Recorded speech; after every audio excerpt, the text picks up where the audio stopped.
Mesdames et messieurs, bonsoir. Je viens aujourd'hui, ce soir, c'était pour faire encore un constat. Nous subissons aujourd'hui le coup d'État qui a été fait par Oligui et sa bande. Nous n'avons pas été associés. Quand j'entends sur certains, parfois, je tends l'oreille dire que oui, nous avons choisi le coup d'État. Nous n'avons choisi aucun coup d'État. Quand Oligui et sa bande se préparaient à faire un coup d'État, nous n'étions pas associés à ce coup d'État.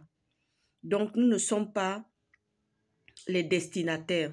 Nous ne sommes pas les exécutants de ce coup d'État. Les exécutants de ce coup d'État, c'est M. Oligui et tous ceux qui sont autour aujourd'hui, et HPO qui n'est plus là aujourd'hui, qui est en cabale parce que Oligui est en train de le poursuivre. C'était pour dire que nous souffrons énormément de voir que nous sommes la risée de beaucoup des pays africains. À chaque fois qu'on va quelque part, me dit, mais qu'est-ce qui se passe au Gabon? Est-ce que les autorités gabonaises ont perdu la tête? Est-ce que les autorités gabonaises sont devenues fous? Donc, c'est pour demander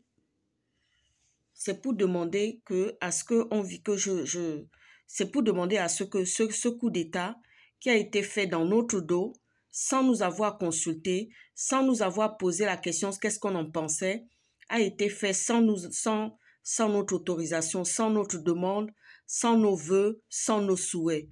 Et donc, quand j'entends cela, les gens parler, dire oui, le coup d'État a été permis parce que nous l'avons voulu. Nous n'avons rien voulu du tout. Aujourd'hui, Oligui s'arroge tous les droits de s'installer au pouvoir, le droit d'être élu, le droit de vouloir se faire élire, alors qu'il y a une charte de l'Union africaine qui ne le permet pas. Donc, au jour d'aujourd'hui, sincèrement, nous voulons que cette situation change. Nous voulons que cette situation dans laquelle Oligui est venu se planter, parce que tout ce qu'Oligui fait, ça ne marche pas. Tout ce que Oligui est en train de faire actuellement, ça ne marche pas. Rien ne marche. Rien ne marche. Rien n'avance.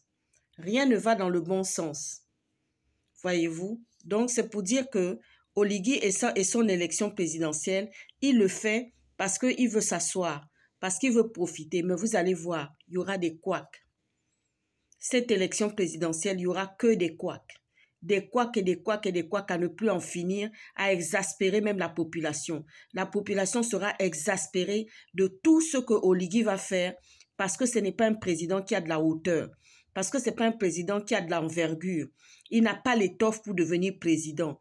Avec son entourage qui n'est pas du tout à la hauteur, ce n'est pas du tout ce que nous avons désiré par rapport à ce coup d'État. Donc au jour d'aujourd'hui, nous sommes piégés quelque part, nous sommes embrigadés quelque part, nous sommes pris en otage par un coup d'État que nous n'avons pas choisi, que nous n'avons pas désiré, nous n'avons pas dessiné les contours.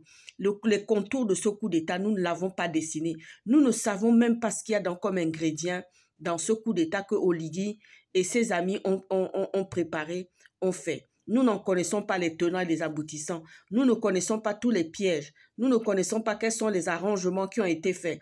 La seule chose que nous avons eue, c'est que nous avons eu un homme honnête qui est venu parler, qui a fait un discours lors du référendum, qui est HPO, en disant que oui, ce n'est pas ça que dont nous sommes entendus lorsque nous avons fait ce coup d'État. Donc, au jour d'aujourd'hui, M. Oligui est en train de jouer à la balle de ping-pong. Il est en train de jouer à la balle de ping-pong parce que nous ne savons pas ce qu'il y a au milieu.